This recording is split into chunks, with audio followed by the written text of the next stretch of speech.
እንደዛ አላልኩም። በጣም ብዙ ጊዜ አንገቱን ለማስደፋት ሞክረሻል እኮ በጣም በግልጽ ላይ ሩታ ጠንካራ ሴት ሆና እንጂ እድሜ ልኳን አንገቷን የምትደፋበትን ነገር በህይወቷ ላይ ያደረገው አብርሃም ነው። የሩታ ጥንካሬ እንጂ በትዳሩ ህይወቷ ላይ የተፈጠረባት ነገር ባሏ በሷ ላይ ያደረገባት ነገር ሩታ ያደረገችውን ነገር እንተወውና የዚህ የቅርብ ጊዜውን ተውት። እሱ ምንም አልሆንም። ራቁቱን አይደለም ምንም ብትቀርጸው ምንም ነገር በህይወቱ ላይ እንደማይፈጥርበት አይኑ።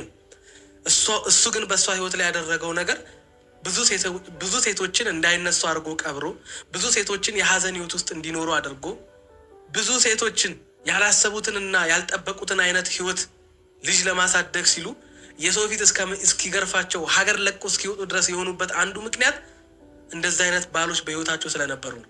አንገት አስደፋሽው ምናምን ማን? አብርሃም ነው አንገት የደፋው? አብርሃም አንገት ደፍቶ? ኧረ በስመ አብ! እንደውም አንገት ደፊ ሀገር አጥፊ ነው የሚባለው። አንገት አስደፋሽው? ኧረ ተይ ሄርሜላ ተይ እንጂ ተይ። አንቺ የአብርሃም ብቻ ነው የሚታይሽ፣ የሩታ ኧረ አይታይሽም። የሩታ ጊዜ አንቺ አይነ ስውር ነበርሽ። አብርሃምን ካገኘሽ በኋላ ነው አይንሽ የበራው። ሰላም ጤና ይስጥልን ውድ ቤተሰቦች፣ እንደምን ቆያችሁልን? ሁሉ ሰላም፣ ሁሉ ሸጋ። እሰይ እንኳን ሁሉ ሰላም ሆነላችሁ። እግዚአብሔር ከክፉ ሊጠብቃችሁ ያሰባችሁትን ሁሉ ፈጣሪ ያሳካላችሁ። ከሀገር ውጭ ያላችሁ እንዲሁ በሰላምና በጤና እንደሄዳችሁ ልፋታችሁ ፍሬ አፍርቶ ለሀገራችሁ ምድር እግዚአብሔር ያብቃችሁ እያልኩኝ ለዚህ ዩቲዩብ ቻናል አዲስ የሆናችሁ ላይክ፣ ሰብስክራይብ እንዲሁ የደወል ምልክቱን በመጫን ቤተሰብ መሆን ትችላላችሁ። ይመቻችሁ። ነገ ይሄን ነገር እኮ ሰርፕራይዝ እንደሆነ በደንብ አይተሽዋል አይደል? እንደ ቪዲዮ ላይ ምን አዲስ ነገር ፈጥሮብሽ ነው? ቀለበት አድርግልኝ ወይ እኔን አግባኝ ወይ እሷን ታተዋት ብዬ አይደለም። ይህን ነገር ፈቅዶ ወዶት ነው አይደል እንዲያደረገው። ብዙ ጊዜ ብለሽዋል። በጣም ብዙ ጊዜ። በነገራችን ላይ እቺን ነገር እስኪ ጸዳ እናርጋት። እቺ ወሬ ከባድ ወሬ ናት። አጭር ብትሆንም ከባድ መልእክት አላት። ምክንያቱም እሷ እና እሱ የተገናኙት በቃ አብርሃም ሳያገባ ሲንግል ወንድ የጠበሰች አይነት ንግግር ነው እያወራች ያለችው። ይሄ ደግሞ ሮንግ ነው። ይሄ ትክክል አይደለም። ምክንያቱም የመጣችበት ወንድ ወይም ደግሞ ማግባት የፈለገችው ወይም እጮኛዋ ፍቅረኛዋ እንዲሆን የፈለገችው ወንድ ሚስት ያለው ከዛም አልፎ ልጅ ያለው የራሱ ትዳር ያለውን ሰው ነው የራሴ ካላደረግኩ ብለሽ ብለሽ አሁን ላይ ቀለበት ሲያደርግልሽ ምናምን ነገር ሰፕራይዝ ስለተደረግሽ ምናምን ምንም ህይወት የሌለው ወዶሽና አፍቅሮሽ ምናምን ነገር አንቺ ሳታስገድጁ ምናምን አይነት አክት አታድርጊ።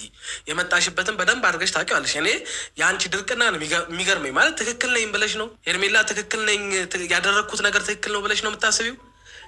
የጀመርኩት ሪሌሽን ወይም ደግሞ በቃ ቀለበት ያሰረልኝ ሰው ለእኔ ትክክለኛ ሰው ነው ብለሽ ነው የምታስቢው? አይዶን ነው። ይሄን እንድናገርሽ የሚያደርገኝ ምንድን ነው? ምንም እንዳላደረግሽ ኖርማል ሪሌሽን ውስጥ እንደገባሽ የራሱ ህይወት የሌለው አንቺ የመጣሽበት ወንድ አንቺ እሱ ጋር በመምጣትሽ ወይም አንቺ እሱን የራስሽ በማድረግሽ በመሀል የሚጎዳ ሰው እንደሌለ ነገር አድርገሽ ነው እያወራሽ ያለሽው። ለምን እንደዚህ አይነት ደረቅ መሆን እንደፈለግሽ አላውቅም። እኔ እንደፈለግሽ መሆን ትችያለሽ አይደለም? አንድ ሚስት ያለው 11 ሚስት ያለውንም ወንድ ልጅ ማግባት ትችያለሽ። ግን እውነቷን ስለሆነ እኛ የምንነጋገረው ያደረግሽው ነገር በማንም ዘንድ በምንም ዘንድ ተቀባይነት የሌለው ነገር ነው። እኔ ቤተሰቦችሽ ይጠሉሻል ይሁን አላውቅም፣ ወንድሞችሽ ይጠሉሻል ይሁን አላውቅም። ምክንያቱም ማንም ሰው ለእህቱ ለልጁ መልካምን ነገር ነው የሚመኘው። መልካም ባል እንዲኖራት ነው የሚመኘው ማንም ሰው ለሴት ልጁ እንጂ እንደዚህ አይነት እዛ ጋር ሴት ያስለቀሰ እዛ ጋር ትዳሩን ፈቶ የመጣ እዛ ጋር ልጁን ጥሎ የመጣ ያላሳደገውን ልጅ በእናቱ ሆድ ውስጥ እያለ በእርግዝና ወቅት ጥሎ ወደ አንቺ የመጣ ወንድ ያልፈታ ሚስቱን ሳይፈታ ወደ አንቺ የመጣን ወንድ ለአንቺ የሚመኝ ቤተሰብ ምን አይነት ቤተሰብ እንደሆነ እኔ ሊገባኝ አልቻለም። ሰው እንዴት በእንደዚህ አይነት ነገር ደስተኛ ወይም ደግሞ የሆነ ኮንፊደንስ እንዴት ሊሰማው ይችላል? ትክክል እንዳደረገ ምንም ጥፋት እንደሌለበት ምናምን እና ነገሮች እንዲፋጠኑና እንዲጣደፉ ያደረግሽበት ምክንያት አለሽ።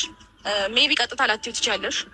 እሱን በቀጥታ በሳምንት እንደዚህ እንድታደርግልኝ እፈልጋለሁ ምናምን ላትዩ ትችያለሽ። ግን ደግሞ ሀሳብሽን ዙሪያሽ ባሉ ሰዎች እሱ እንዲሰማና ነገሮችን ቶሎ እንዲያደርጋቸው ስፔሻሊ የእርጉዝ መሆኔን ከሰማሽ በኋላ ነገሮች በጣም እንዲፈጣጥኑ አድርገሻል እና ልክ አይደለም።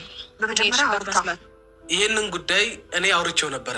ለምን እንደፈጠነች ለምን በዚህ ደረጃ መፈጣጠን እንደፈለጉ ቅድም እሷ እንዳለችው ሰርፕራይዝም ተደርጋ ሳይሆን ሆን ብለው ተነጋግረው ያደረጉት ጉዳይ እንደሆነ ያስታውቃል። ምክንያቱም ሩታ ሁለተኛ ልጅ አርግዣለሁ ብላ መምጣቷ በአብርሃምና በሄርሜላ መካከል ችግር ሊፈጥር እንደሚችል ሁለቱ ያሰቡትን ነገር ሊያዘገይባቸው ከዛም አልፎ ሊለያያቸው የሚችል ነገሩን መሆኑን ሁለቱም ያውቁታል አይደለ? ስለዚህ አንደኛው ብቻ ይህ ስሜት ተሰምቶት ብድግ ብሎ የቀለበት ፕሮግራም ያዘጋጅበት ሄርሜላ ሳታቅ እሷን ሰርፕራይዝ የሚያደርግበት ምንም አይነት ምክንያት የለም።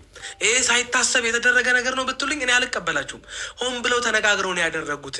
የሚያደርጉት እያንዳንዱ ነገር በሁለቱ መካከል ፍቅር ኖሮ መዋደድ ኖሮ ፊውቸር የሆነ ነገ የሆነ ህይወት አስበው ምናምን አይደለም ይሄ ሁሉ እያደረጉ ያሉት።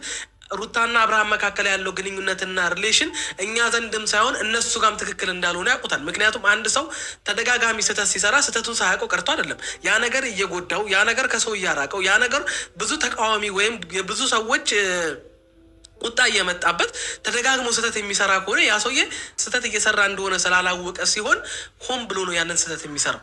ለዛ ነው ሄርሜላና አብርሃም ይህን ነገር በፍጥነት ያደረጉት።